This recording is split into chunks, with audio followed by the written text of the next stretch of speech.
Hi everyone and good Monday morning. It's Eric here with an update on our weather as we start a new work week. A lot of people getting back into their routines this week after the Thanksgiving holiday weekend. Hope you and yours had an enjoyable holiday weekend. And as we get back to work and school this week, it's going to be a busy week weather-wise. We've got a lot to talk about, so let's get right to it. First things first, we've got a chilly rain falling this morning. It's still in the 40s, and we have showers pivoting through. Pretty easy to see where low pressure is spinning across the region today with that counterclockwise flow, and we get into the colder air once you're back into Michigan and northwest Ohio and into Indiana as well. I'll stop the loop here and plot up the temperatures real quick. You can see where that colder air is. We're still in the mid-40s here locally, but we've dropped down closer to freezing out towards Fort Wayne and up into the Toledo and Detroit areas, and this is the air that's heading our way later on today.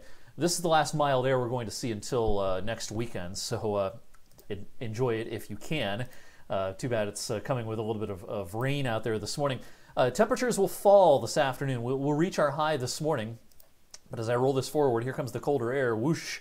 So by 4 o'clock this afternoon, it's down into the mid-30s instead of the mid-40s, and we'll reach the freezing point probably by about 7 or 8, or I should say 10 or 11 this evening, and heading into the overnight. So it's going to turn colder tonight. We'll end up in the mid-20s overnight tonight. Now, what about a changeover to snow?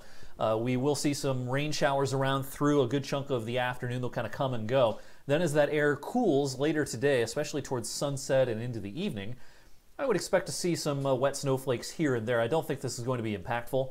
If you have travel plans late this afternoon and into this evening, watch for some localized reductions in visibility. But unless you're heading up towards the snow belt, up towards I-90, east of Cleveland over towards Ashtabula and Erie, unless you're heading in that direction, you'll be in fine shape this evening, with some light snow continuing through the overnight tonight. And again, lake-enhanced, lake-effect snow will be problematic up along the lake shore. Now, during the day on Tuesday, I think we're kind of in a lull. We're going to be done with the low-pressure system that's moving across, but we won't quite be in the lake effect setup just yet during the day Tuesday. It's Tuesday night, and heading into Wednesday, that lake effect will become an issue. Here's a look at the simulated radar at 1 a.m. on Wednesday.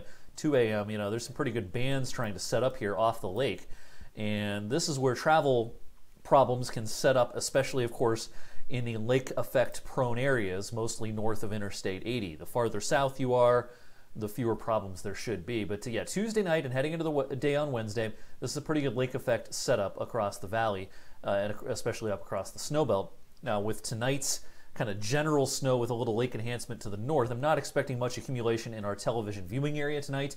Maybe someone gets an inch to perhaps 2 up towards 87 from Mesopotamia over to Kinsman, over to Greenville. But it's really once you're up into northern Geauga County, into central and northern Ashtabula, and up towards the Erie area that you'll run into problems tonight. So again, locally, I would not expect much in the way of accumulation or impacts overnight tonight. But watch what happens as I roll this forward and we get into that lake effect tomorrow night into Wednesday. Boy, there's going to be a foot plus of snow in parts of Geauga, Lake, Ashtabula counties, Crawford County in PA, up towards Erie County, PA, and down into our television viewing area by Wednesday evening. Total accumulations between what we get tonight and what we'll get Tuesday night into Wednesday could exceed a half a foot once you're up towards, again, that 87 corridor, and even as far south as perhaps Warren, Champion, Cortland, Vienna, Sharon. That zone we might see a total accumulation of a few inches by Wednesday morning. Again, combining the accumulation we get tonight, which won't be much, with what we'll get Tuesday night into Wednesday. So this will be impactful in the lake effect prone areas. The farther south you are, again, I don't expect this to be much of an accumulation story. Reductions in visibility, localized slick spots are going to be a possibility everywhere Tuesday night into Wednesday, but actual accumulations will go down quite a bit as you head south of Interstate 80 and especially south of 224 down towards Salem and Columbiana, East Palestine, East Liverpool, Lisbon, Salineville. Those places probably won't see a lot in the way of accumulation, but still watch for some localized slick spots and reductions in visibility. Just a quick word about the temperatures. It's going to be a cold week once the cold air comes in this afternoon. Might have a hard time getting above freezing until the end of the week.